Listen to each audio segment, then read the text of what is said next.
I have a magnet under my white plate here. Let's put some ferrofluid on the plate.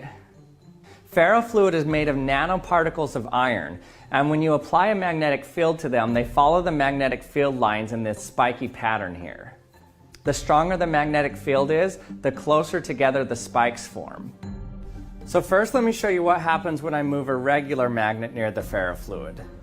You can see it just sucks it up to the magnet. Okay, now let's bring the superconductor up to it. Okay, watch it push the spikes out of the way as I bring it close.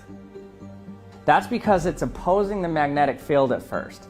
Now if I were able to get it closer, then it would lock in place and it wouldn't push the spikes out of the way. But if I push it any closer, it's going to go into the ferrofluid.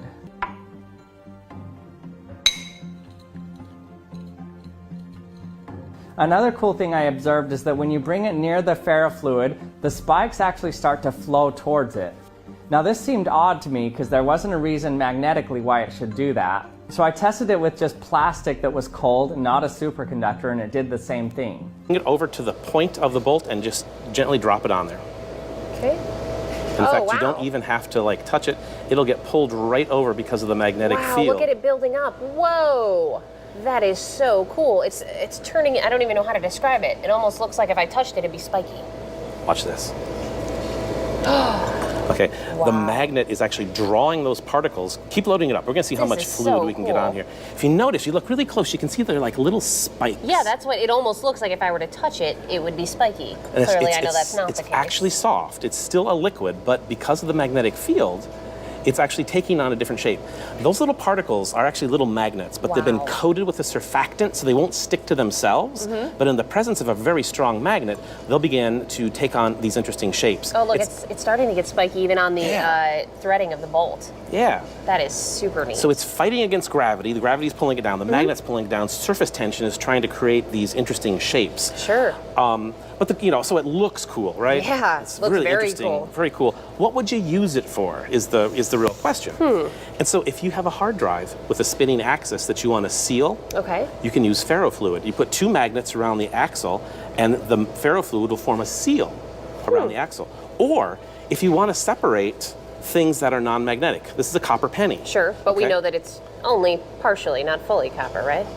You're right. It's zinc inside and a little copper on the outside, but in either case, it's not magnetic. Okay, right. Yeah, we know that. It's not going to stick to the fridge or anything like that. How would I separate that out? We can use ferrofluid. So watch this.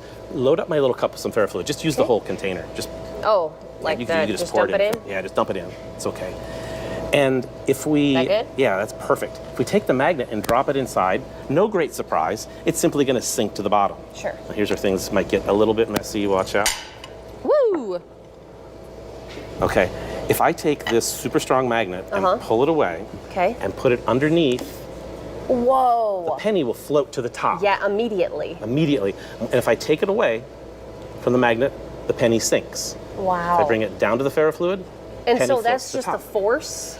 The ferrofluid is actually, and I can have you feel it. I'm going to put this magnet back under the plate, and I want you to reach in with your gloves and touch that clump of ferrofluid.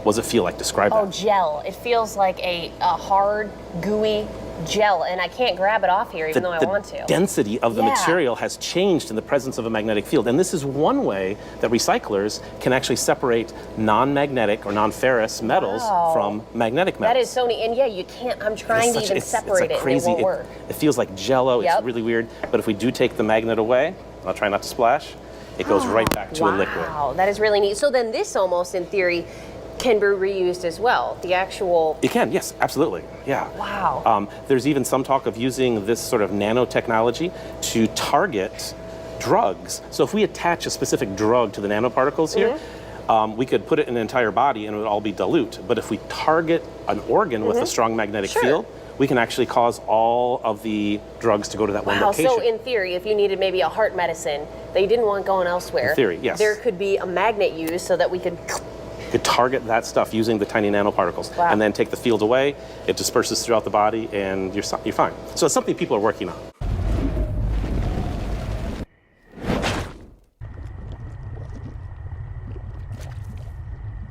Can't commit to anything but a crime. Leaders on vacation and invite them. Hills burn in California. Quiet when I'm coming home and I'm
afraid you won't survive. Some cells inside me will fight and defend their integrity till the very end.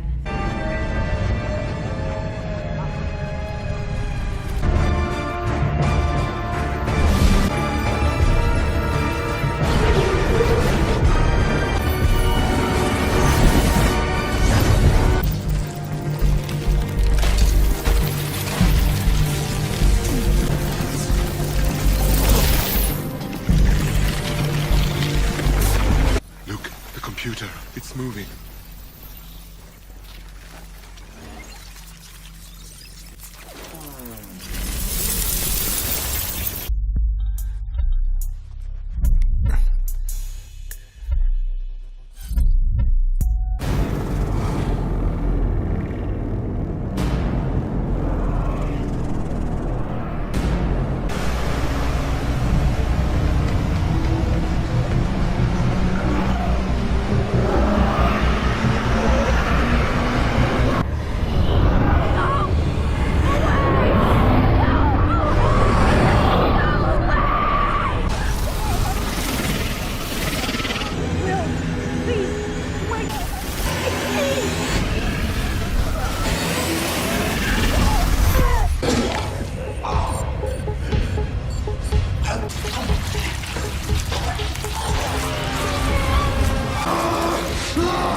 What the hell are you? I am Venom. You did not find us. We found you. Think of yourself as my bride. You gonna eat anybody else? Most likely is why we are here. Cooperate, and you might just survive. And don't make me have to give it back to academics. You had it when you thought you had me slipping at the telly. Even he ain't spitting like this on his last shit. Oh, you better go back and live. Revenge is the best medicine. Increase the dose from least to most and then tell the great. What? Piss and moan, but I'm not gonna fall.